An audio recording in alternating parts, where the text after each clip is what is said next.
Good evening बच्चों। और कैसे हो सब लोग? बढ़िया। चलिए हम लोग स्टार्ट करेंगे। अभी हमारा जो अगला टॉपिक है उसके बारे में बातचीत करेंगे। जैसा कि आपको मालूम होगा, हम लोग इसके पहले लेक्चर्स में डिस्कस कर चुके हैं। लगभग हाफ पोर्शन चैप्टर का कंप्लीट हो चुका है। हाफ पोर्शन कंप्लीट होने में हमने क्या क्या कंप्लीट कर लिया उसके बारे में एक बार हम आपको रिमाइंड करा देते हैं। 3 वीडियो आपको अपलोड की गई, जिसमें सबसे पहली वीडियो थी सबसे पहली वीडियो थी इंट्रोडक्शन की। याद है आपको? इंट्रोडक्शन मतलब केमिकल रिएक्शन एंड इक्वेशन वाला सबसे पहले पार्ट हमने डिस्कस किया था। दूसरे में हमने बैलेंसिंग करा दिया था। थर्ड वीडियो में आपको कराया गया था क्या? Classification of characteristics of chemical reaction, यानी कि कैरेक्टरिस्टिक्स ऑफ केमिकल रिएक्शन तक हम लोग कंप्लीट कर चुके हैं। आज की क्लास में हम कैरेक्टरिस्टिक्स के जस्ट आगे की बातचीत करेंगे।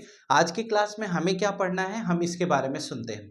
आज की क्लास में हम लोग ये डिस्कस करेंगे क्लासिफिकेशन ऑफ केमिकल रिएक्शन, आज का टॉपिक होगा। यानी कि हम केमिकल रिएक्शन को कैसे क्लासिफाई करते हैं, कितने पार्ट में क्लासिफाई करते हैं, ये सारी बात आज हम डिस्कस करेंगे। ठीक है। आज की क्लास में हम कोरोजन और रेंसिडिटी के बारे में भी पढ़ेंगे और उम्मीदन ये चैप्टर आज हम कंप्लीट कर लेंगे। ये 4th लेक्चर होगा जिसमें हम ये चैप्टर पूरा क्लियर कर लेंगे। ठीक है। फर्स्ट लेक्चर में हमने इंट्रोडक्शन की बात की थी, सेकंड में हमने बैलेंसिंग और थर्ड में कैरेक्टरिस्टिक्स, और 4th लेक्चर में हम इसको कंप्लीट करके खत्म करेंगे। फिर उसके बाद जैसे ये चैप्टर कंप्लीट हो जाएगा, एक 1 शॉट वीडियो आपको अपलोड की जाएगी, उसको आप देखिएगा, जिसमें एक ही झटके में पूरा चैप्टर निपटा दिया जाएगा। उसके जस्ट बाद फिर केमिकल रिएक्शन एंड इक्वेशन का पूरा पोर्शन हम एक बार क्वेश्चंस के माध्यम से डिस्कस करेंगे, जो सीबीएसई में क्वेश्चंस आ चुके हैं, आप साथ साथ करेंगे हमारे। ठीक है, चलिए देखते हैं, इसके बाद हम लोग आगे की बात करेंगे। आज का जो हमारा टॉपिक है टाइप्स ऑफ केमिकल रिएक्शन। ठीक है, आज हम लोग पढ़ेंगे केमिकल रिएक्शन को कितने पार्ट में क्लासिफाई किया गया है। ठीक है, आज का मेन मोटिव यही है कि केमिकल रिएक्शन अगर कहीं पर हो रहा है तो उसको हम कैसे पता करेंगे, कितने पार्ट में उसको क्लासिफाई किया गया, क्या क्या कॉन्सेप्ट है इसके अंतर्गत, ये सारी बातें हम लोग पढ़ने वाले हैं। जैसे सबसे पहला पार्ट आता है केमिकल रिएक्शन में, हमने कहा कि टाइप्स ऑफ केमिकल रिएक्शन। जब हम पढ़ते हैं कि केमिकल रिएक्शन को कितने पार्ट में क्लासिफाई किया गया है बेटा, तो वो टाइप्स ऑफ केमिकल रिएक्शन के अंतर्गत सबसे पहले बात हमारी क्या होगी, उसके बारे में हम डिस्कस करते हैं। तो पहली बात हमारी, आप देख पा रहे होंगे बोर्ड पर लिखा गया है कि combination reaction, decomposition, displacement, double displacement और रिडॉक्स रिएक्शन। यानी कि टोटल देखा जाए तो हमारे पास टोटल ये रिएक्शंस हैं। ठीक है, जिसमें सबसे पहला रिएक्शन है कॉम्बिनेशन, दूसरा डिकम्पोजिशन, तीसरा डिस्प्लेसमेंट, चौथा रिएक्शन है डबल डिस्प्लेसमेंट और पांचवा रिएक्शन है रिडॉक्स रिएक्शन। तो टोटल ये रिएक्शंस हमें डिस्कस करने हैं। हम लोग ये पढ़ने वाले हैं what is combination reaction, what is decomposition reaction, what is displacement, what is double displacement and what do you mean bye redox reaction. तो सबसे पहला पोर्शन जो कॉम्बिनेशन रिएक्शन का है, हम इस पर बात करते हैं कि कॉम्बिनेशन रिएक्शन क्या होता है, कैसे पाया जाता है, कैसे हम दो या दो से अधिक एलिमेंट्स को मिलते हुए देखते हैं तो उसे हम कॉम्बिनेशन का नाम देते हैं। कॉम्बिनेशन नाम से ही समझ में आता है।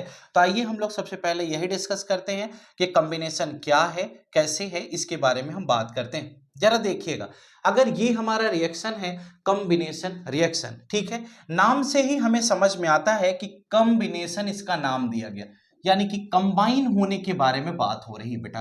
कंबाइन होने के बारे में बात हो रही है तो हम इसको क्या पढ़ते हैं, जो डिफिनीशन आपने केमिकल रिएक्शन में डिस्कस की थी हमने आपके साथ, वही सेम टू सेम चीज इसमें भी पढ़नी है। यानी कि हम क्या डिस्कस करने वाले हैं, हम ये डिस्कस करेंगे कॉम्बिनेशन में कि when two or more than two reactants, when two or more than two reactants combine to form a new product with new property। ठीक है, हम कहते हैं दो या दो से अधिक रिएक्टेंट आपस में मिल करके एक नए प्रोडक्ट का फॉर्मेशन करते हैं। जो नया प्रोडक्ट बनता है उसकी प्रॉपर्टी भी नई होती है, बिल्कुल सही बात है। दो या दो से अधिक रिएक्टेंट आपस में मिल करके एक नए प्रोडक्ट का फॉर्मेशन करते हैं। जो प्रोडक्ट बनता है उसकी प्रॉपर्टी भी नहीं होती है, ये भी बिल्कुल सही बात है। लेकिन एक छोटा सा क्वेश्चन जो हमें समझना है उस पर हम विचार करेंगे कि सर हमें क्या ये आप कहना चाहते हैं कि दो या दो से अधिक जो रिएक्टेंट मिलेंगे मिलकर के एक ही प्रोडक्ट बनाएंगे या एक से अधिक प्रोडक्ट बना सकते हैं? ध्यान से सुनना, यानी कि रिएक्टेंट्स केवल एक प्रोडक्ट बनाएंगे या एक से अधिक प्रोडक्ट बना सकते हैं, ये भी क्वेश्चन आ सकता है कभी कभी। अगर हम कहते हैं कि रिएक्टेंट एक प्रोडक्ट बनाएंगे या एक से अधिक प्रोडक्ट बनाएंगे तो ये क्वेश्चन सोचने का हो गया। जैसे जिनके अंदर रिएक्ट करने की क्षमता है, ए बी हो गया, सी डी, कुछ भी हम एक जनरल केस लेते हैं। अगर दो या दो से अधिक रिएक्टेंट आपस में मिलकर एक प्रोडक्ट बनाते हैं, चाहे वो एक बनाए चाहे वो एक से अधिक बना ले, दोनों प्रॉपर्टी है उनके अंदर, एक भी बना सकते हैं एक से अधिक भी बना सकते हैं, लेकिन अगर वो कंबाइन हो रहे हैं, कंबाइन होकर कुछ नया बना रहे हैं, तो वो कॉम्बिनेशन के अंतर्गत आएंगे। जैसे एग्जाम्पल के बारे में पढ़ने से पहले हम एक बार डिफाइन करके आपको समझा दे, तो जो केमिकल रिएक्शन की डिफिनेशन हमने पढ़ी थी वही यहां पर भी है। हम पढ़ेंगे when two or more than two reactants combine to form a new product with new property then the reaction is known as combination reaction. यानी हम ये कहते हैं कि जब दो या दो से अधिक रिएक्टेंट आपस में मिल करके एक नए प्रोडक्ट का फॉर्मेशन करते हैं और एक नई प्रॉपर्टी के साथ एक ही बना सकते हैं एक से अधिक भी बना सकते हैं, तो उसे हम कॉम्बिनेशन रिएक्शन का नाम देते हैं। अब हम कहते हैं कि कॉम्बिनेशन रिएक्शन का नाम तो दे दिए बेटा, लेकिन हम इसको जैसे एक एग्जांपल के तौर पे समझाएं तो हम कह सकते हैं कि ए और बी को मिलाकर हम सी बना सकते हैं।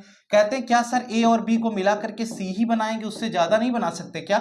नहीं, सी प्लस डी भी बना सकते हैं। ए और बी को मिलाने पर सी भी बना सकते हैं, ए और बी को मिलाकर हम सी प्लस डी भी बना सकते हैं। यानी कि एक ही प्रोडक्ट बने यह जरूरी नहीं है, एक से अधिक भी प्रोडक्ट बन सकता है।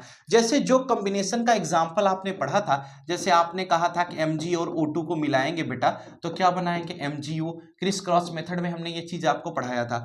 हमने कहा था Ca को O2 के साथ मिलाएंगे तो ये क्या बनेगा? CaO।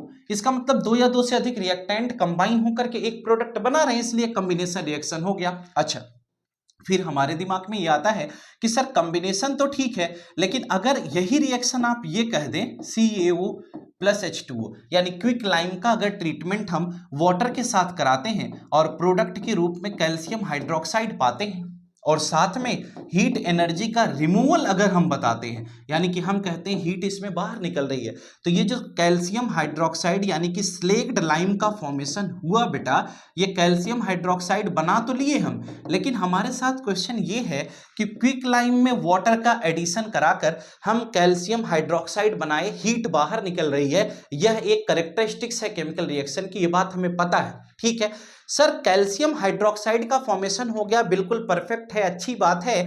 और इस केस में तो यहां पर सर एक प्रोडक्ट बना, साथ में हीट निकल रही है, क्या यह भी कॉम्बिनेशन है क्या? जी हाँ, यह भी एक कॉम्बिनेशन रिएक्शन के अंतर्गत पाया जाएगा। शायद ये बात आपको समझ में आ जानी चाहिए। कॉम्बिनेशन का मतलब फिर से सुन लीजिए, जब दो या दो से अधिक रिएक्टेंट आपस में मिलकर के एक या एक से अधिक नए प्रोडक्ट का फॉर्मेशन करते हैं और जो प्रोडक्ट बनेगा उसकी प्रॉपर्टी नई होनी चाहिए, तो हम उसे क्या कहते हैं? कॉम्बिनेशन रिएक्शन के नाम से जानते हैं। जितने भी केमिकल रिएक्शंस के एग्जांपल आप उधर पढ़ रहे थे, Mg+O2, Ca+O2, H2+O2, H2+S, N2+H2, ये सभी क्या हो रहे थे? ये सभी कॉम्बिनेशन के एग्जांपल के अंतर्गत पाए जाते हैं। शायद ये बात आपको सही समझ में आ जानी चाहिए।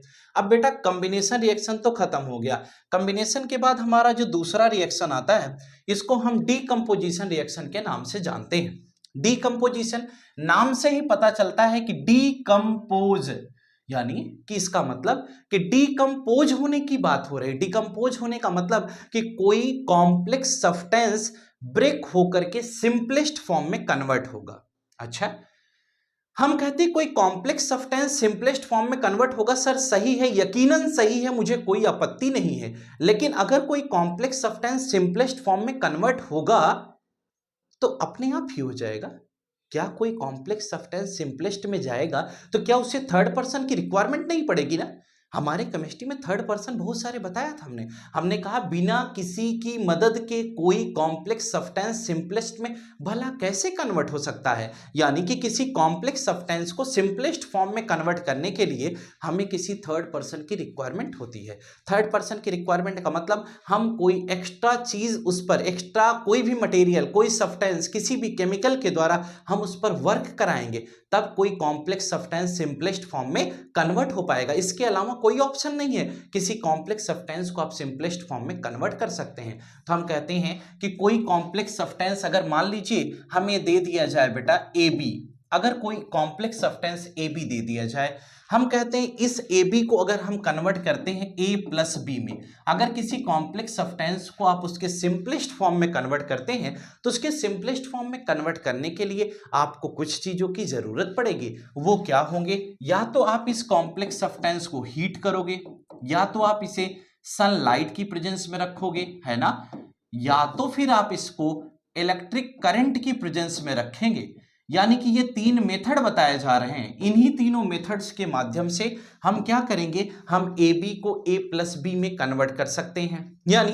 कि ए बी एक कॉम्प्लेक्स सब्सटेंस है, इस कॉम्प्लेक्स सब्सटेंस को ए और बी में कन्वर्ट करने के लिए हम इस तरीके से काम करते हैं। यानी डिकम्पोजिशन का मतलब होता है when any complex substance breaks down into the simplest form with the help of heat, light or electricity, then the reaction is known as decomposition reaction।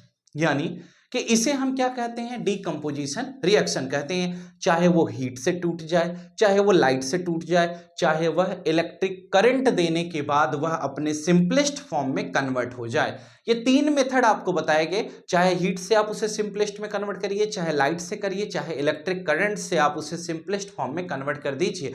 यही तीनों मेथड हैं जिसके माध्यम से हम किसी कॉम्प्लेक्स सब्सटेंस को आसानी से सिंपलेस्ट फॉर्म में कन्वर्ट कर पाते हैं। कहते हैं इन्हीं तीनों के बेसिस पर, किसके तीनों के, हीट के बेसिस पर बेटा, सनलाइट के बेसिस पर और करंट के बेसिस पर हमने किसी भी रिएक्शन को तीन पार्ट में डिवाइड किया। यानी हीट, लाइट और इलेक्ट्रिक करंट के बेसिस पर हमने किसी रिएक्शन को तीन पार्ट में क्लासिफाई कर दिया। अब हम उस तीन पार्ट के बारे में बात करते हैं, यानी वो तीन पार्ट हमारे क्या हैं वो हम आपको बताते हैं। देखिए बोर्ड पर क्या दिखाया गया, टाइप्स ऑफ डीकम्पोजिशन रिएक्शन, यानी कि हीट, लाइट और इलेक्ट्रिसिटी जिन फैक्टर्स के बेसिस पर हम किसी डीकम्पोजिशन रिएक्शन को कन्वर्ट कर रहे थे उसके सिंपलेस्ट फॉर्म में, ठीक है, उन्हीं फैक्टर्स के बेसिस पर हमने क्या किया, किसी डीकम्पोजिशन को तीन पार्ट में डिवाइड कर दिया। जो तीन पार्ट में ये डिवीजन हुआ बेटा, इसमें पहला पार्ट क्या हो गया, थर्मल, दूसरा क्या हो गया, फोटो और तीसरा पार्ट क्या हो गया, इलेक्ट्रोलिटिक डीकम्पोजिशन रिएक्शन। यानी फर्स्ट पार्ट में हमने डिस्कस किया thermal decomposition reaction, second part में हमने कहा फोटो डीकम्पोजिशन रिएक्शन और थर्ड पार्ट हमारा हो गया इलेक्ट्रोलिटिक डीकम्पोजिशन रिएक्शन। ये तीन पार्ट में हमने क्या किया, इसको कन्वर्ट कर दिया। हमने तीन पार्ट में इसको क्लासिफाई किया, किसको, डीकम्पोजिशन रिएक्शन को। अब अगर हमने इसको तीन पार्ट में क्लासिफाई किया तो अब हमारी बात होगी इसके आगे, जहां पर हम एक एक पोर्शन को इसके डिस्कस करेंगे। चलिए देखते हैं अगला पार्ट क्या आता है। आप देख रहे होंगे बोर्ड पर आपको दिखाई दे रहा है कि अगला पार्ट है हमारा थर्मल डीकम्पोजिशन रिएक्शन। यानी कि डीकम्पोजिशन रिएक्शन के इन तीनों पार्ट्स को, थर्मल, फोटो और इलेक्ट्रोलिटिक को हम एक एक करके पढ़ते हैं। देखिए इसमें सबसे पहला पार्ट है थर्मल, दूसरा पार्ट है थर्मल डीकम्पोजिशन रिएक्शन, दूसरा पार्ट फोटो होता है। तो थर्मल मतलब थर्मल से ही पता चलता है यहां हीट का चक्कर है, यानी कि किसी रिएक्शन को, किसी कॉम्प्लेक्स मटेरियल को, किसी कॉम्प्लेक्स सब्सटेंस को अगर हम हीट करके उसके सिंपलेस्ट फॉर्म में कन्वर्ट करते हैं तो उसे हम थर्मल डीकम्पोजिशन रिएक्शन कहेंगे। यानी थर्मल डीकम्पोजिशन रिएक्शन की मीनिंग हुई बेटा कि अगर किसी कॉम्प्लेक्स सब्सटेंस को हीट करके हम उसके सिंपलेस्ट फॉर्म में कन्वर्ट कर देंगे तो उसे हम क्या कहते हैं, उसे हम थर्मल डीकम्पोजिशन रिएक्शन के नाम से जानते हैं। तो जरा देखिए, अगर हमने कहा कि थर्मल डिकम्पोजिशन में इसे हम ब्रेक करते हैं तो सपोज करिए आपको ए बी नाम का एक कोई कॉम्प्लेक्स सब्सटेंस दे गया। हमने कहा इस पर अगर एरो पर हीट लिखी हो या एरो पर हीटिंग लिखा हो, ठीक है, हीटिंग प्रोसेस लिखा हो, चाहे केवल हीट लिखी हो या थर्मल लिखा हो, तो अब ए बी को हीट किया, गर्म कर दिया, ठीक है, थर्ड पर्सन है। ए बी को जब हमने हीट किया तो हमने क्या किया, ए और बी अलग अलग हो गए, यानी कि ए और बी को हमने आसानी से सेपरेट कर लिया। ए बी को हीट करके हमने ए और बी बनाया, इसका मतलब यह रिएक्शन हमारा थर्मल डिकम्पोजिशन रिएक्शन कहा जाता है। यानी थर्मल डिकम्पोजिशन रिएक्शन की ओवरऑल मीनिंग क्या हुई बेटा कि जब हम किसी कॉम्प्लेक्स सब्सटेंस को हीट करते हैं तो हीट करके हम उसके सिंपलेस्ट फॉर्म में अगर कन्वर्ट करते हैं तो उसी को हम थर्मल डिकम्पोजिशन रिएक्शन के नाम से जानते हैं। अब जरा देखिए, ए बी से हम ए और बी बनाते हैं। अब इसके अंतर्गत एक एग्जाम्पल आया कि अगर आपको कैल्शियम कार्बोनेट दे दिया जाए, ठीक है, ये क्या है, कैल्शियम कार्बोनेट है, इसको हम लाइम स्टोन के नाम से भी जानते हैं, ठीक है। ध्यान से पढ़ना क्योंकि जो सेशन आपका आगे होगा जिसमें हम क्वेश्चन कराएंगे आपको आज के बाद वाली क्लास में, अगर आपको कॉन्सेप्ट नहीं क्लियर होगा तो क्वेश्चंस आप कर नहीं पाएंगे, ठीक है, आप हमारे साथ उस सेशन में जुड़ेंगे जिसमें हम आपको ढेर सारे क्वेश्चंस कराएंगे नेक्स्ट क्लास में ही, यानी कल की क्लास में। उम्मीदन अगर वन शॉट कल हमने बनाया तो बेटर है, वरना हम कल आपको क्वेश्चंस करा सकते हैं जिसमें ढेर सारे क्वेश्चंस, अलग अलग तरीके के प्रैक्टिस के क्वेश्चंस कराए जाएंगे। ठीक है, कैल्शियम कार्बोनेट हमें दे दिया गया, इसको हम लाइमस्टोन कहते हैं बेटा। इस लाइमस्टोन को हमने क्या किया, हीट कर दिया। ठीक है, हीट जब इसको ज्यादा कर दोगे तो क्या होगा, इस लाइमस्टोन से जो कार्बन डाइऑक्साइड है वो बाहर निकल जाती है, तो प्रोडक्ट में क्या मिलता है, CaO मिल जाता है, और इसमें CO2 जो कार्बन डाइऑक्साइड गैस है वह बाहर निकल गई। तो ये जो CaO है इसे हम क्या कहते हैं, कैल्शियम ऑक्साइड कहते हैं। और इसका दूसरा नाम हम ये भी कह सकते हैं, इसका दूसरा नाम क्या होगा बच्चे, इसका दूसरा नाम होगा क्विक लाइम। चाहे आप कैल्शियम ऑक्साइड कहिए चाहे क्विक लाइम कहिए। और ये जो CO2 है इसे क्या कहोगे, इसको हम कार्बन डाइऑक्साइड कह देते हैं। तो CO2 हमारा कार्बन डाइऑक्साइड हो गया, CaO को हम कैल्शियम ऑक्साइड या क्विक लाइम के नाम से जानते हैं। हमने कहा कैल्शियम कार्बोनेट को हम स्ट्रांगली हीट करते हैं, हीट करने की वजह से क्विक लाइम और कार्बन डाइऑक्साइड का फॉर्मेशन हो जाता है।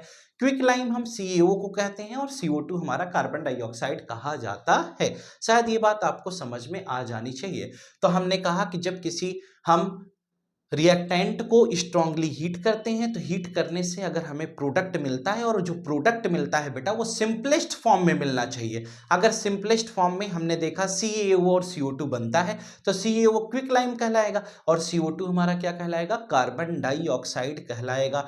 यह रिएक्शन किसका हो गया, थर्मल डिकम्पोजिशन रिएक्शन का यह एक एग्जाम्पल हो गया। अब सुनिएगा, आपके सामने दिख रहा है नेक्स्ट रिएक्शन है जिसे हम कहते हैं फोटो डिकम्पोजिशन रिएक्शन। फोटो का मतलब होता है लाइट। ठीक है, कि लाइट की वजह से जो रिएक्शन, यानी कि जिसके अंदर डिकम्पोजिशन का फिनोमेना पाया जाता है उसे हम फोटो डिकम्पोजिशन रिएक्शन के नाम से जानते हैं। अगर कहीं पर कोई डिकम्पोजिशन लाइट की वजह से हो रहा है तो वह हमारा क्या कहलाएगा, वह हमारा फोटो डिकम्पोजिशन रिएक्शन कहा जाता है।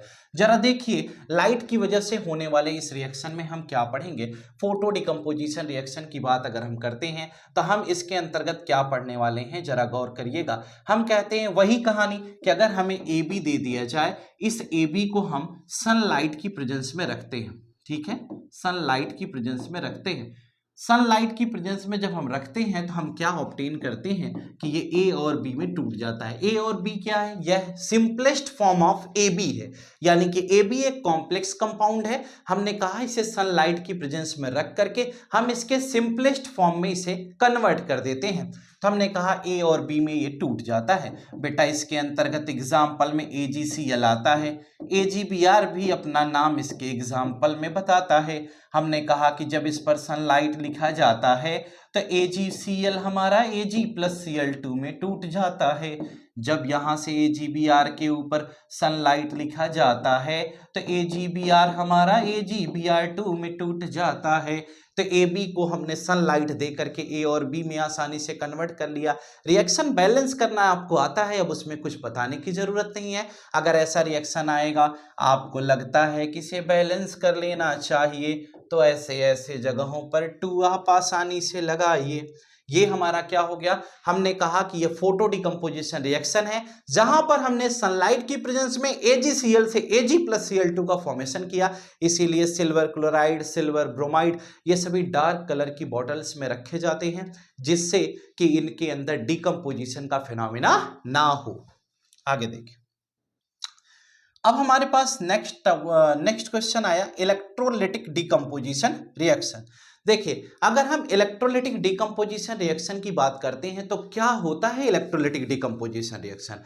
फिर वही बात, अगर कोई कॉम्प्लेक्स सब्सटेंस है, कंपाउंड है, उसे सिंपलेस्ट फॉर्म में हम कन्वर्ट करते हैं, लेकिन हम उसको सिंपलेस्ट फॉर्म में कन्वर्ट करने के लिए इलेक्ट्रिसिटी का यूज करते हैं। यानी इलेक्ट्रिक करंट की प्रेजेंस में अगर किसी कॉम्प्लेक्स सब्सटेंस को सिंपलेस्ट फॉर्म में कन्वर्ट किया जाएगा तो वह इलेक्ट्रोलिटिक डिकम्पोजिशन रिएक्शन के नाम से जाना जाएगा। हम कहते हैं कि अगर इलेक्ट्रोलिटिक डिकम्पोजिशन रिएक्शन की बात करेंगे तो हम क्या बच्चे पढ़ेंगे, जरा आप भी गौर करेंगे। आइए देखते हैं, हम आपको पढ़ाते हैं। H2O हम एग्जाम्पल में ले पाते हैं, इसको हम इलेक्ट्रिक करंट की प्रेजेंस में क्या करते हैं, ट्रीट करते हैं। जब हम इलेक्ट्रिक करंट की प्रेजेंस में इसको रखते हैं तो हम पाते हैं कि यहां से H2 गैस अलग हो गई और O2 अलग हो गई, यानी कि H2 और O2 को हमने सेपरेट कर लिया। यह एग्जाम्पल हमारा इलेक्ट्रोलाइटिक डिकम्पोजिशन रिएक्शन का कहलाता है, क्योंकि इसमें वाटर अपने हाइड्रोजन और ऑक्सीजन में अलग अलग हो जाता है। यह एग्जाम्पल इलेक्ट्रिक, अगर एरो पर इलेक्ट्रिक करंट, इलेक्ट्रोलिसिस, इलेक्ट्रिसिटी आ जाता है तो हम क्या कहते हैं, इसका मतलब यह इलेक्ट्रोलाइटिक डिकम्पोजिशन रिएक्शन का एग्जाम्पल बताया जाता है। अब जरा देखिए, H2O से हमने H2 प्लस O2 में तोड़ दिया। अब हम H2O के जस्ट आगे की तरफ बढ़ते हैं, तो अगली बात आपसे क्या करते हैं, जरा इसके बारे में हम पढ़ते हैं। आइए, H2O का कॉन्सेप्ट हमारा खत्म हो चुका है, हम इसके और आगे बढ़ेंगे। अगली बात क्या डिस्कस करेंगे, जरा उस पर गौर करिएगा। अब देखिए, H2O की कहानी के बाद हमने कहा इसे H2 और O2 में तोड़ चुके हैं, हम इसमें कैसे इसको ब्रेक करते हैं। इलेक्ट्रोलिसिस की एक फिनोमिना होती है, वो क्या है कि हम एक कैथोड लेते हैं और दूसरा हम क्या ले लेते हैं बेटा, एनोड ले लेते हैं। हम कहते हैं कैथोड हमारी कैसी हो जाएगी, निगेटिवली चार्ज होगी, एनोड क्या हो जाएगी, पॉजिटिवली चार्ज होगी। कैथोड और एनोड का केस कुछ इस प्रकार से हम ले लेते हैं, यहाँ से हमने कहा कि हम यहाँ से करंट पास करा देते हैं इसके अंतर्गत। आप ऐसे ना बना करके आप ऐसे बनाइए, हमने कहा यहाँ से हम क्या करते हैं, करंट पास कराते हैं। हमने कहा ऐसे ऐसे करंट हमने मान लो पास करा दिया। जब हम इसमें करंट पास कराते हैं, हमने कहा इसमें हमने वाटर फिल करके रखा है। क्या फिल करके रखा है, वाटर। हमने पानी इसमें भर करके रखा है। जरा समझने का प्रयास करिएगा। करंट के जाने पर हाइड्रोजन H प्लस में टूट जाता है और ऑक्सीजन O2 माइनस बनाता है। H प्लस कैथोड की तरफ, O2 माइनस एनोड की तरफ चला जाता है। ऐसी केस में ये बताया जाता है कि हाइड्रोजन सारा कैथोड पर डिपॉजिट हो गया और ऑक्सीजन हमारा एनोड पर डिपॉजिट हो गया। ये कैथोड निगेटिवली चार्ज है और वो एनोड हमारा क्या होता है, पॉजिटिवली चार्ज होता है। इस प्रकार से हमने कहा कि एक हमारा जो कैटायन और एनायन का केस हम पढ़ते हैं, वो हम कैसे पढ़ते हैं, ये पॉजिटिव है वो निगेटिव है। तो हाइड्रोजन हमारा पूरा का पूरा कैथोड पे चला गया, ऑक्सीजन हमारा एनोड पर चला गया। इस प्रकार से हम इलेक्ट्रिक करंट या इलेक्ट्रोलिसिस या इलेक्ट्रिसिटी की मदद से हम हाइड्रोजन और ऑक्सीजन को सेपरेट कर पाते हैं। यह इलेक्ट्रोलाइटिक डिकम्पोजिशन रिएक्शन कहलाते हैं। आइए, ये पोर्शन हमारा खत्म हो गया है, हम नेक्स्ट रिएक्शन की तरफ आगे बढ़ेंगे। और अगला रिएक्शन हमारा जो आपके सामने दिखाई दे रहा है, इसका नाम बड़ा प्यारा है, डिस्प्लेसमेंट रिएक्शन के नाम से ये मार्केट में जाना जाता है। आइए हम इस पर डिस्कस करेंगे। बड़ा जोरदार रिएक्शन है, ठीक है। देखो, नाम है इसका डिस्प्लेसमेंट रिएक्शन। नाम से ही पता चल रहा है कि काम भी कुछ न कुछ अटपटा ही किया होगा। डिस्प्लेसमेंट रिएक्शन, किसी को डिस्प्लेस किया होगा तभी इसे डिस्प्लेसमेंट कहते हैं। डिस्प्लेसमेंट का ओवरऑल मतलब क्या होता है कि किसी रिएक्शन में किसी ने किसी को हटाया तो वो क्या कहलाएगा, वह डिस्प्लेसमेंट रिएक्शन कहा जाएगा।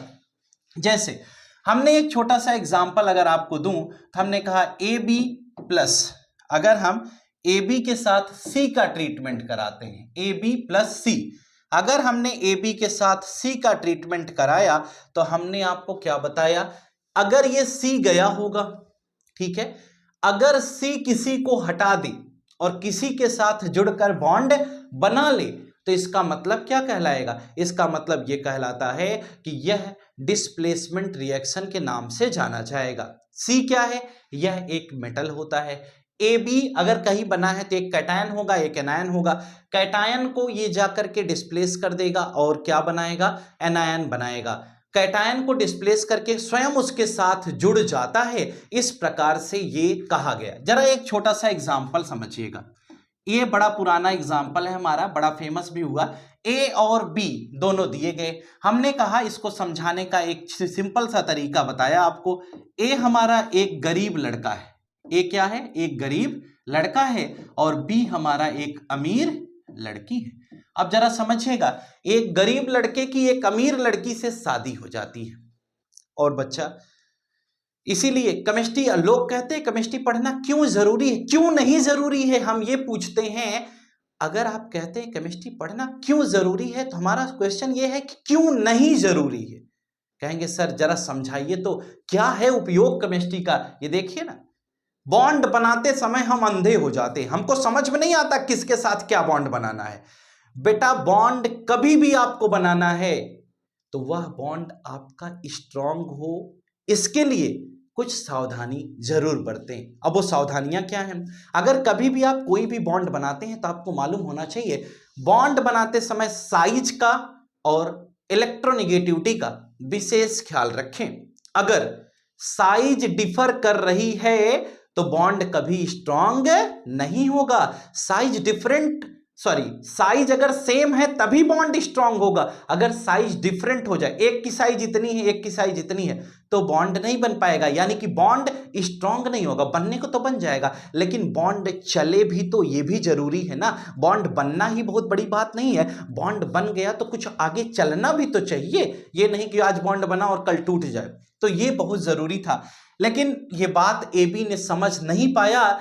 एक गरीब लड़के की एक अमीर लड़की से शादी हो जाती है और इसी नाम पे बर्बादी हो जाती। गरीब लड़के की एक अमीर लड़की से शादी हो गई, ठीक है। अब गरीब लड़के की अमीर लड़की से शादी हो गई और सी नाम का एक अमीर लड़का उसी मोहल्ले में रहा करता था। ये सी नाम का एक अमीर लड़का है। डिस्प्लेसमेंट का इतना जोरदार एग्जाम्पल मार्केट में नहीं है। जरा सुनिएगा, इस गरीब लड़के की इस अमीर लड़की से शादी हो गई और एक अमीर लड़का उसी मोहल्ले में रहा करता था। देखिए, ये बॉन्ड बना तो, लेकिन ये बॉन्ड क्या स्टेबल होगा?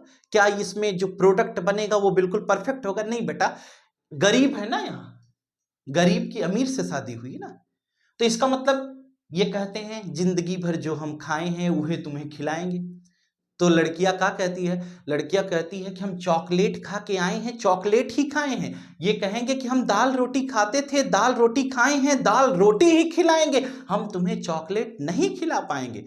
फरमाइश पूरी नहीं हुई, और जब फरमाइश बेटा पूरी नहीं हुई तो एबी का बॉन्ड स्ट्रांग होगा क्या? नहीं, एबी का बॉन्ड स्ट्रांग नहीं होगा। इसलिए अपनी साइज समझ करके बॉन्ड बनाना बहुत जरूरी है। और आपको मालूम होगा, इसीलिए आपके स्कूल में क्या है, जो ड्रेस बनाया जाता है, एक ड्रेस बना दिया ना, सफेद पैंट सफेद शर्ट आप सब पहन के आएंगे, नीला शर्ट सफेद पैंट, ये जो ब्लू ड्रेस व्हाइट ड्रेस आपको बनाया गया, आपको पहनाया जाता है स्कूल में, ये नेसेसरी कर दिया गया है। क्यों? जिससे साइज में सिमिलरिटी रहे, साइज बराबर रहे, कोई बड़ा छोटा ऊंच नीच ये ना समझ में आए। नहीं तो क्या होगा, अगर ये ड्रेस की सिमिलरिटी ना हो, सिविल ड्रेस का केस हो जाए, तो कोई बड़ा सुंदर कपड़ा पहन के आ जाए, कोई बड़ा खराब कपड़ा पहन के आ जाए, कोई वही कपड़ा पहन करके रोज आए, कोई रोज बदल बदल करके कपड़ा पहन के आए, तो साइज डिफरेंट हो जाएगी ना, तो दूसरा समझेगा कि हम गरीब हैं। लेकिन ऐसे में तो कोई गरीब अमीर समझ नहीं पाता ना खुद को, वो समझता है कि जो ये है वही हम हैं। तो इसीलिए ये कहानी बताई गई,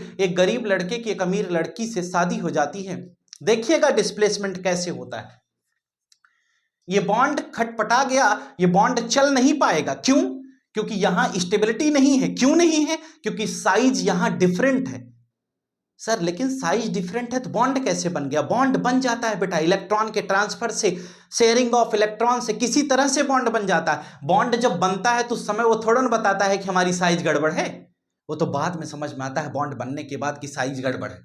गरीब की अमीर से शादी हुई, गरीब लड़का क्या कहता है कि हम दाल रोटी खाए हैं, दाल रोटी ही खिलाएंगे। ये कहती हैं कि नहीं, हम तो चॉकलेट खा के आए हैं, चॉकलेट ही खाएंगे, होटल में खाना खाते थे, आज भी होटल में खाएंगे। ये बेचारा कहता है कि रोज हम दाल चावल खाए हैं, दाल चावल, इलाहाबाद का पढ़ने वाला लड़का था ये, तो कहता है कि हम रोज दाल चावल खाए हैं, आज भी हम दाल ही चावल खाएंगे। तो क्या ये बॉन्ड बनेगा? क्या ये बॉन्ड नहीं बन पाएगा बेटा, ये बॉन्ड कतई नहीं बनेगा। तब ये जानकारी सी नाम के एक लड़के को हो गई। ये सी नाम का एक लड़का एक अमीर लड़का था, जिसके खूब प्रॉपर्टी थी, खूब पैसा कौड़ी वाला था। ये क्या करता है, जब इसको, इसीलिए थर्ड पर्सन से बिल्कुल सावधान रहें। हम हर समय समझाते हैं आपको, अगर थर्ड पर्सन ने बॉन्ड में हाथ लगाया तो बॉन्ड को निपटा के ही मानेगा। अगर रिलेशंस खराब हो रहे हो, बॉन्ड बिगड़ रहा हो, तो कहीं ना कहीं आपको ये चेक जरूर कर लेना चाहिए कि कहीं किसी थर्ड पर्सन का इन्वॉल्वमेंट तो नहीं है। और अगर आपने अपने किसी भी प्रकार के रिलेशन में थर्ड पर्सन जैसे बॉन्ड को ब्रेक करने वाले का इन्वॉल्वमेंट कराया, तो आप कुछ ही दिन में ए बी के बीच में दूरियां देख लेंगे। थर्ड पर्सन मार्केट में एंट्री करता हुआ और ये सी आए, सी को ये खबर लगी ए और बी का बॉन्ड ठीक नहीं चल रहा है, सी यहां से तुरंत इस बॉन्ड में जाते हैं, बी को बहलाते हैं और बी और सी आपस में जुड़ जाते हैं।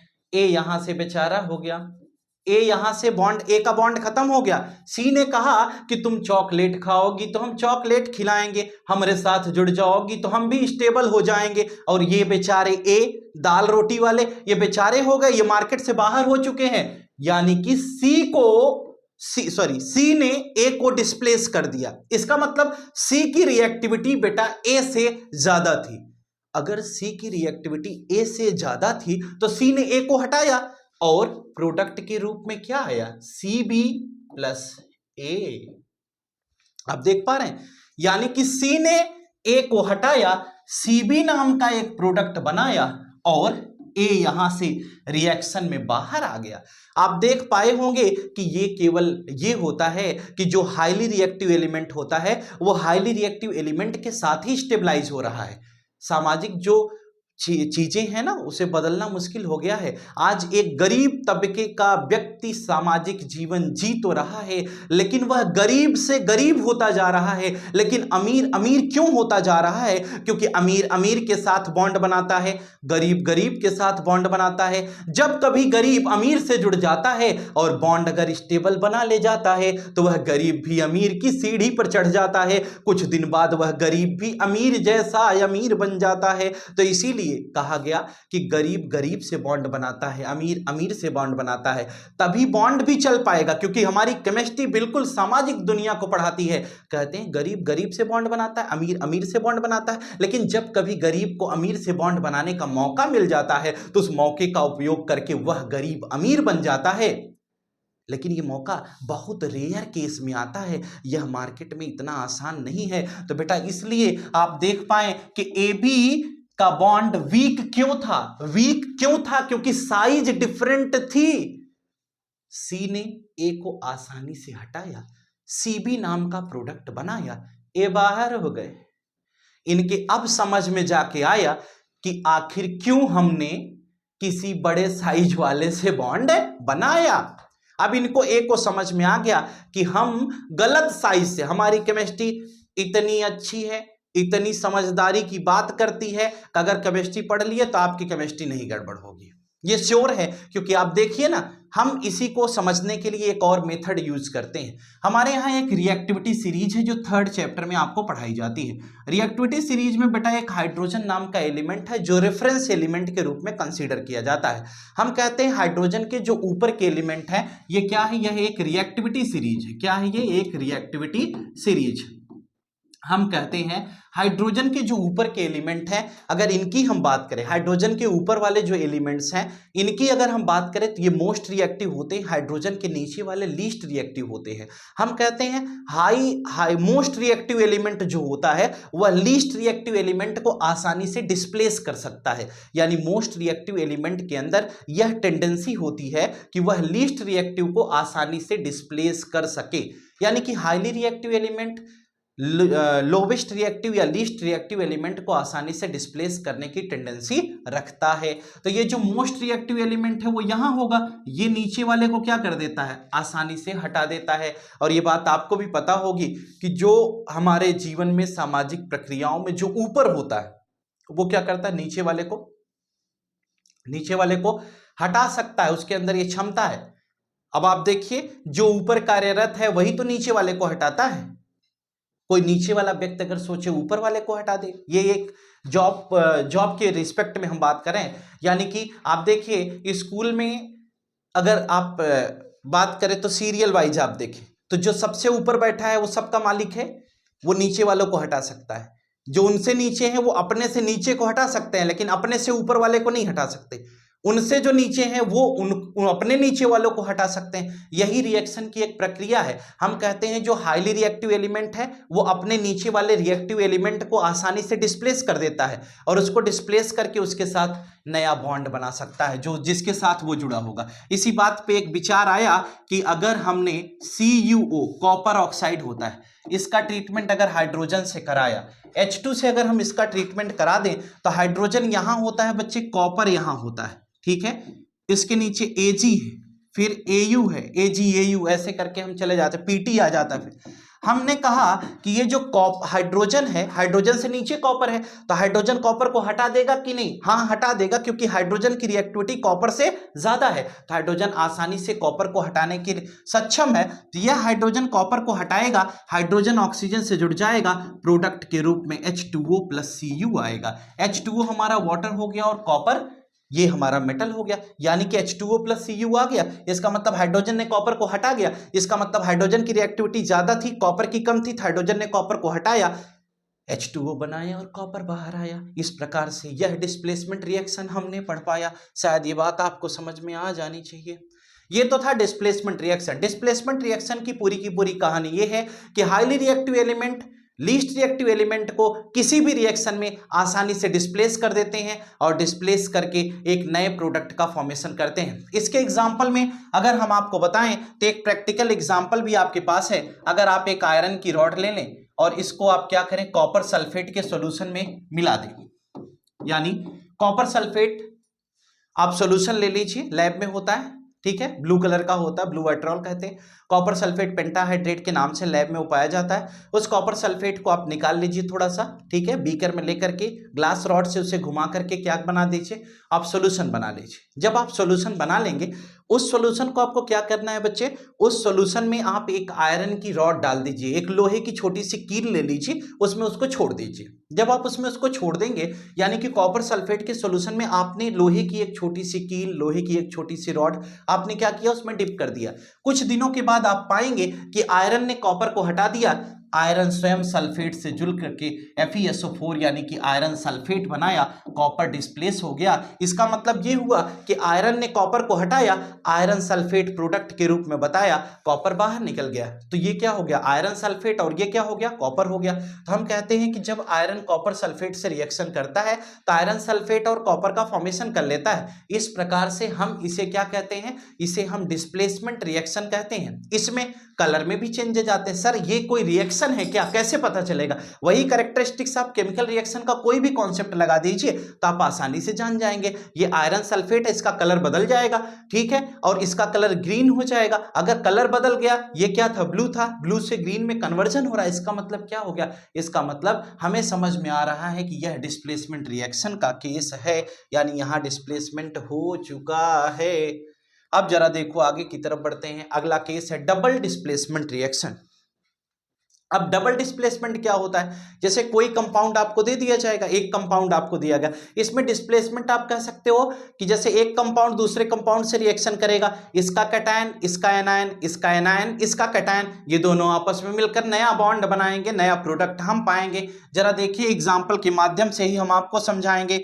हम इसमें क्या पढ़ पाएंगे, इसको जरा गौर करिएगा। हमने कहा कि अगर हमें NaCl दे, NaOH दे दिया जाए और इस NaOH का ट्रीटमेंट अगर हम HCl से करा दें, ठीक है, हम जानते हैं NaOH हमारा एक बेस है, HCl हमारा एक एसिड है। NaOH को हम क्या कहते हैं, सोडियम हाइड्रोक्साइड कहते हैं, HCl को हम हाइड्रोजन क्लोराइड कहते हैं।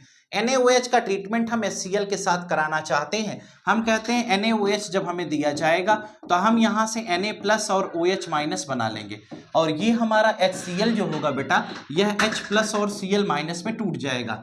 हम कहते हैं H+ और OH- आपस में मिलकर के H2O बना लेगा, Na+ और Cl- आपस में मिलकर के NaCl बनाएंगे। प्रोडक्ट के रूप में यहाँ हम NaCl + H2O पाएंगे, यानी कि प्रोडक्ट के रूप में सोडियम क्लोराइड और वाटर का फॉर्मेशन हो गया। यह क्या है, यह एक डबल डिस्प्लेसमेंट रिएक्शन का एग्जांपल है, यानी कि इसमें ये इसको डिस्प्लेस किया, उसने इसको डिस्प्लेस किया, दोनों आपस में मिल जाएंगे, आपस में बॉन्ड बनाएंगे, प्रोडक्ट के रूप में सोडियम क्लोराइड और वाटर हम पा जाएंगे। इस प्रकार से ये रिएक्शन आपको समझ में आ जाना चाहिए।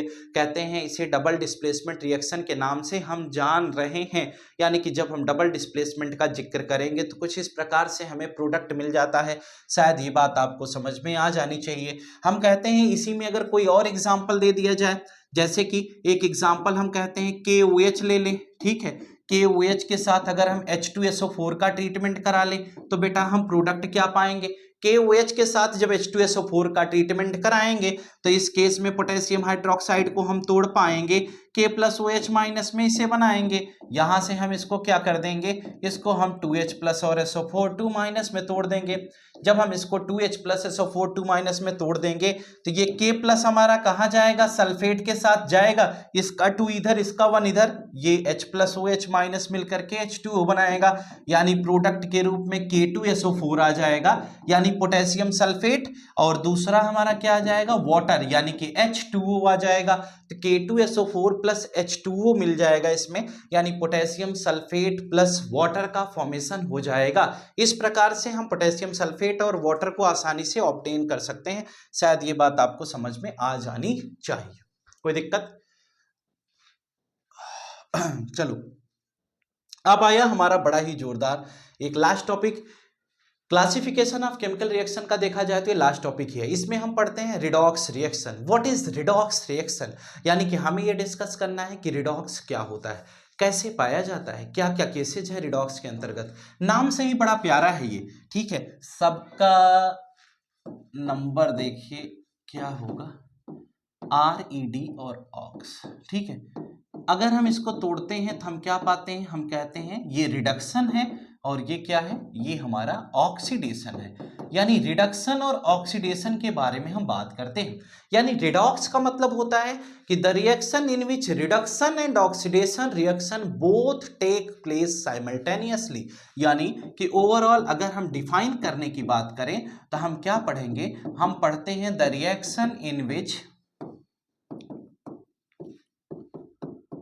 oxidation and reduction reaction, the reaction in which oxidation and reduction reaction take place simultaneously। यानी कोई भी ऐसा रिएक्शन जिसके अंतर्गत ऑक्सीडेशन और रिडक्शन रिएक्शन दोनों साथ साथ होते हैं। अगर किसी रिएक्शन में ऑक्सीडेशन भी हो रहा है और रिडक्शन भी हो रहा है तो उसे हम रिडॉक्स रिएक्शन के नाम से जानते हैं।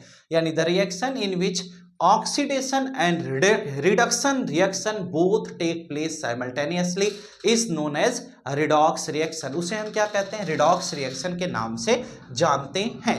यहां तक की बात तो ठीक है, लेकिन सर समझने का विषय ये है कि क्या होता है ऑक्सीडेशन और क्या होता है रिडक्शन। हमें तो ये जानकारी नहीं हो पा रही है कि हम ऑक्सीडेशन किसे कहते हैं और हम रिडक्शन किसे कहते हैं। ये बेहद सोचनीय विषय हमारे लिए। हमने कहा कि कुछ नहीं सोचना है बेटा, ऑक्सीडेशन किसे कहते हैं और रिडक्शन किसे कहते हैं। अगर यही सवाल है तो इसका भी जवाब आपको मिलेगा। आइए देख लेते हैं।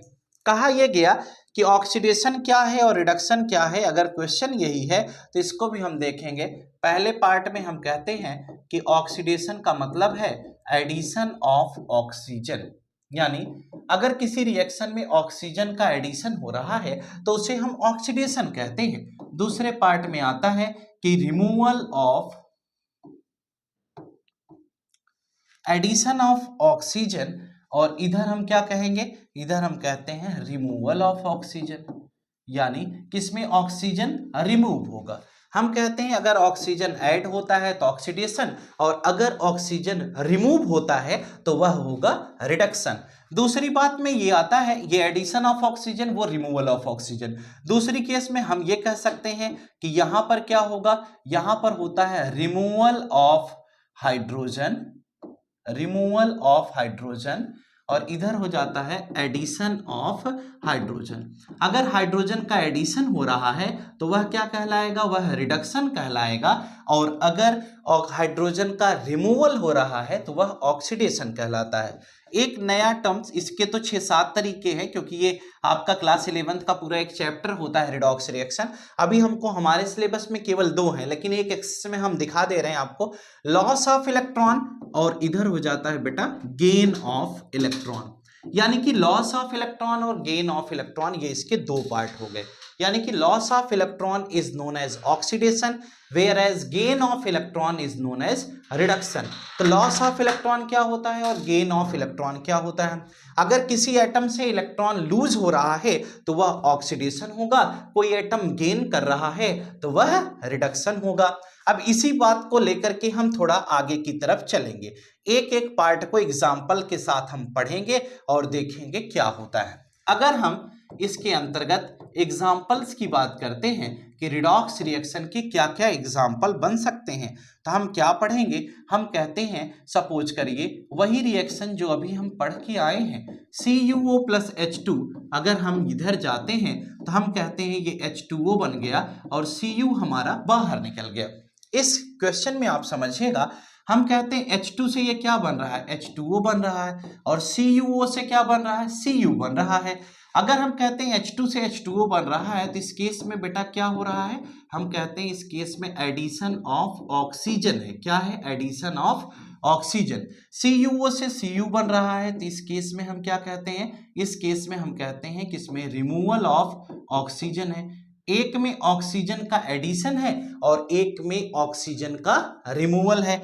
आपको ये बात जानकर खुशी होनी चाहिए कि जिसमें ऑक्सीजन का एडिशन है उसे हम क्या कहेंगे? उसे हम ऑक्सीडेशन कहेंगे, और जिसमें रिमूवल है उसे हम क्या कहते हैं? रिडक्शन कहते हैं। ठीक है, हमने कहा कि इसमें हाइड्रोजन जो आपको दिया गया इसका ऑक्सीडेशन हो रहा है, यानी कि हाइड्रोजन ऑक्सीडाइज हो रहा है, जबकि CuO ये जो कॉपर ऑक्साइड है यह रिड्यूज हो रहा है, यानी कि हाइड्रोजन ऑक्सीडाइज हो रहा है जबकि कॉपर ऑक्साइड रिड्यूज हो रहा है, यानी कि कॉपर ऑक्साइड का रिडक्शन हो रहा है और हाइड्रोजन का ऑक्सीडेशन हो रहा है। हाइड्रोजन का ऑक्सीडेशन हो रहा है, कॉपर ऑक्साइड का रिडक्शन हो रहा है, ये बात हमने इसमें आपको बता दी। अब हम कहते हैं कि अगर हमें यह समझ में आया तो इसी में एक बात और होती है, बड़े प्यार से एग्जामिनर पूछता है कि what do you mean by oxidising agent. तो टीचर ने हमने आपसे पूछा अभी कि what do you mean by LIC agent. सुनना, हम भारतवासी हैं, हमें बिना कंपैरिजन के चीजें समझ में नहीं आती हैं। हमने कहा what do you mean by LIC agent. कहते हैं LIC एजेंट कौन है, उसका काम क्या है? तो कहते हैं जो LIC करवाता है सर उसे LIC एजेंट कहा जाता है, यानी जो LIC करवाएगा वह LIC एजेंट कहलाएगा। तो बेटा जो ऑक्सीडेशन करवाता है वह ऑक्सीडाइजिंग एजेंट के नाम से जाना जाता है। जो ऑक्सीडाइजिंग एजेंट किसे कहेंगे? कहते हैं जो ऑक्सीडेशन करवाता है वह ऑक्सीडाइजिंग एजेंट के नाम से जाना जाता है। अब जरा देखना, ऑक्सीडेशन कौन करवा रहा है? H2 का ऑक्सीडेशन हो रहा है ना, सही बात है, अच्छा लगा, लेकिन H2 का ऑक्सीडेशन करवा कौन रहा है? Copper oxide. H2 का ऑक्सीडेशन कौन करवाया? Copper oxide. H2 कहा मेरा तो ऑक्सीडेशन हो रहा है, तो कॉपर ऑक्साइड कहता है कि बहुत उछलो नहीं हाइड्रोजन, अगर मैं अपनी ऑक्सीजन तुम्हें ना दिया होता तो तुम्हारा ऑक्सीडेशन खाक होता। हाइड्रोजन कह रहा है कि हाँ यार मैं तुम्हारा शुक्रगुजार हूं, तुमने ऑक्सीजन ना दिया होता तो मेरा ऑक्सीडेशन नहीं होता, ये बात सत्य है, ये मैं एक्सेप्ट करता हूं। ये किसने कहा बेटा? ये हाइड्रोजन कहता है। तो इसका मतलब हाइड्रोजन का ऑक्सीडेशन किसकी वजह से हो रहा है? कॉपर ऑक्साइड की। तो जो ऑक्सीडेशन करवाएगा वह ऑक्सीडाइजिंग एजेंट कहलाता है। तो हाइड्रोजन का ऑक्सीडेशन कौन करवाया? Copper oxide. तो इसका मतलब हाइड्रोजन का ऑक्सीडेशन कॉपर ऑक्साइड करवाया तो कॉपर ऑक्साइड ऑक्सीडाइजिंग एजेंट कहलाता है। दूसरी बात आई रिड्यूजिंग एजेंट की। क्या आई? रिड्यूजिंग एजेंट की। अगर इसकी बात करें तो कहते हैं रिड्यूजिंग एजेंट कौन है? कहते हैं जो रिडक्शन करवाता है। हाइड्रोजन ने तो मान लिया कि मैं तुम्हारा शुक्रगुजार हूं, तुमने मुझे ऑक्सीजन दिया, नहीं तो मेरा ऑक्सीडेशन नहीं होता। सुनना, हाइड्रोजन कहता है हे कॉपर ऑक्साइड तुम बहुत बोलो नहीं, मैं अगर तुम्हारा ऑक्सीजन न लिया होता तो तुम्हारा रिडक्शन भी न होता, मेरी ही वजह से कॉपर ऑक्साइड तुम्हारा रिडक्शन कॉपर में हो पा रहा है। यानी कि हाइड्रोजन कहता है कि मैं अगर तुम्हारा ऑक्सीजन न लिया होता तो क्या तुम्हारा रिडक्शन हो पाता? क्या कॉपर ऑक्साइड कहा नहीं यार, हम समझते हैं, हम दोनों लोग बड़े कोऑपरेटिव हैं, एक दूसरे को समझ कर रखेंगे, तुम हमारा रिडक्शन भी करा रहे हो, तो इस समय H2 क्या हो गया, रिड्यूसिंग एजेंट हो गया। यानी कि कॉपर ऑक्साइड ने हाइड्रोजन का ऑक्सीडेशन कराया, हाइड्रोजन ने कॉपर ऑक्साइड का रिडक्शन कराया, तो ऑक्सीडाइजिंग एजेंट के रूप में CuO का नाम आया, रिड्यूसिंग एजेंट के रूप में H2 का नाम आ गया। तो एक ऑक्सीडाइजिंग एजेंट हो गया, दूसरा क्या हो गया, रिड्यूसिंग एजेंट हो जाता है। शायद ये बात आपको समझ में आ जानी चाहिए। अब देखिए, कुल मिलाजुला करके हम ये भी कह सकते हैं कि जिसका रिडक्शन होता है वह ऑक्सीडाइजिंग एजेंट होगा, और जिसका ऑक्सीडेशन होता है वह रिड्यूसिंग एजेंट होगा। जिसका रिडक्शन होता है वह ऑक्सीडाइजिंग एजेंट होता है, और जिसका ऑक्सीडेशन होता है वह रिड्यूसिंग एजेंट होता है। अब जरा इसको समझिएगा, अगला क्वेश्चन हम आपको बताते हैं, यहाँ पर बोर्ड पे देखिएगा, हम आपको समझाते हैं, देखो क्या बता पाते हैं। H2S को हम Cl2 से मिलाते हैं, प्रोडक्ट के रूप में बेटा HCl और S पाते हैं, ठीक है। HCl और S मिल गया, HCl मतलब हाइड्रोजन क्लोराइड मिल गया, और सल्फर ऑब्टेन हो गया। हम कहते हैं H2S से अगर हम S में जाते हैं तो क्या पाए, हम कहते हैं इस केस में क्या हो रहा है, इस केस में रिमूवल ऑफ हाइड्रोजन हो रहा है। क्या हो रहा है बेटा, रिमूवल ऑफ हाइड्रोजन हो रहा है। तो रिमूवल ऑफ हाइड्रोजन को क्या कहते हैं, रिमूवल ऑफ हाइड्रोजन को हम ऑक्सीडेशन कहते हैं। बिल्कुल सही बात है, ये हाइड्रोजन के रिस्पेक्ट में बता रहे हैं। Cl2 से HCl में गए तो यहाँ पर क्या हो रहा है, यहाँ पर एडिशन ऑफ हाइड्रोजन हो रहा है, और एडिशन ऑफ हाइड्रोजन को क्या कहते हैं, रिडक्शन कहते हैं। तो हमने देखा कि एक का रिडक्शन हो रहा है और एक का ऑक्सीडेशन हो रहा है, इसका मतलब यह क्या है, यह एक रिडॉक्स रिएक्शन है। हम देख पा रहे हैं कि अगर कोई पूछे इसमें OA क्या है, OA RA, ठीक है, किसी से पूछा कि OA क्या है, OA मतलब ऑक्सीडाइजिंग एजेंट, तो हमने अभी बताया कि जब इतना सोचना नहीं, LIC एजेंट से कंपेयर करके डिफाइन करके समझा दिया। अब आपको दिमाग लगाना है, शॉर्ट ट्रिक पे जाना है। ऑक्सीडाइजिंग एजेंट कौन होगा, जिसका रिडक्शन हो रहा है वह ऑक्सीडाइजिंग एजेंट है। रिडक्शन किसका हो रहा है, Cl2 का, तो Cl2 क्या हो गया, ऑक्सीडाइजिंग एजेंट हो गया। ऑक्सीडेशन किसका हो रहा है, H2S का, ये क्या हो जाएगा, रिड्यूसिंग एजेंट होगा। सिंपल सा ट्रिक आपको ध्यान रखना है कि जिसका रिडक्शन होता है, क्या होता है, जिसका रिडक्शन होता है, समझ लेना बेटा, वह क्या कहलाएगा, वो OA है। और इसका जस्ट उल्टा, जिसका ऑक्सीडेशन होता है वह RA है। क्या, जिसका ऑक्सीडेशन होता है वो RA है, यानी जिसका ऑक्सीडेशन होगा वह RA है, जिसका रिडक्शन होगा वह OA है। OA मतलब ऑक्सीडाइजिंग एजेंट और RA मतलब रिड्यूसिंग एजेंट। इस तरह से हम इसको पढ़ पाते हैं, रिडॉक्स का दूसरा एग्जाम्पल, ठीक है। रिडॉक्स का एक छोटा सा और एग्जाम्पल है जिसको हम लॉस ऑफ इलेक्ट्रॉन और गेन ऑफ इलेक्ट्रॉन के टर्म्स में पढ़ते हैं। हम आपको एक छोटा सा केस समझा देते हैं, लॉस ऑफ इलेक्ट्रॉन के टर्म्स में और गेन ऑफ इलेक्ट्रॉन के टर्म्स में क्या हम कंसिडरेंस लेते हैं, ठीक है। इसको हम ऐसे जनरली एक केस में आपको समझा देते हैं। अब इसमें ज़्यादा नहीं कुछ बताना है, जैसे देखिए ये एग्जाम में नहीं आता, हम कहते हैं Na से Na++1 इलेक्ट्रॉन हो गया, ये क्या है, ये ऑक्सीडेशन है। सोडियम ने अपना एक इलेक्ट्रॉन लूज कर दिया तो ये क्या कहलाएगा, ऑक्सीडेशन कहलाएगा। अगर हम कहते हैं Cl+1 इलेक्ट्रॉन हो गया, यहां से Cl- बन गया तो ये क्या है, यह रिडक्शन है। यानी कि ऑक्सीडेशन का मतलब जब एक इलेक्ट्रॉन लूज कर रहा है, सोडियम ने एक इलेक्ट्रॉन बाहर निकाला तो सोडियम आयन आ गया तो ये ऑक्सीडेशन है। क्लोरीन ने एक इलेक्ट्रॉन को गेन कर लिया तो क्लोराइड आयन बनाया तो ये क्या है, रिडक्शन है। तो एक ऑक्सीडेशन होता है तो दूसरा रिडक्शन होता है। इस तरह से हम इसको पढ़ते हैं। मैग्नीशियम ने एक इलेक्ट्रॉन को लूज कर दिया तो Mg2+ बनाया, साथ में 2 इलेक्ट्रॉन बाहर निकल गया तो ये क्या है, यह लॉस ऑफ इलेक्ट्रॉन है। अगर हम ऑक्सीजन से कहें 2 इलेक्ट्रॉन को गेन कर लिया तो यहाँ से O2- आयन बनाया, ऑक्साइड आयन बनाया तो ये क्या है, रिडक्शन है। एक ऑक्सीडेशन होता है, दूसरा क्या हो जाता है, रिडक्शन। इस पर बहुत ज्यादा फोकस करने की कोई रिक्वायरमेंट नहीं है क्योंकि आपके एग्जाम में ये नहीं आएगा, ठीक है। आपके एग्जाम में केवल ऑक्सीडेशन और रिडक्शन की बात की जाएगी, इस पर ज्यादा विचार नहीं करना है। अब हम लोग आगे बढ़ते हैं। अगली बात देखिए, आपके सामने लिखा गया एक छोटा सा टॉपिक है कोरोजन।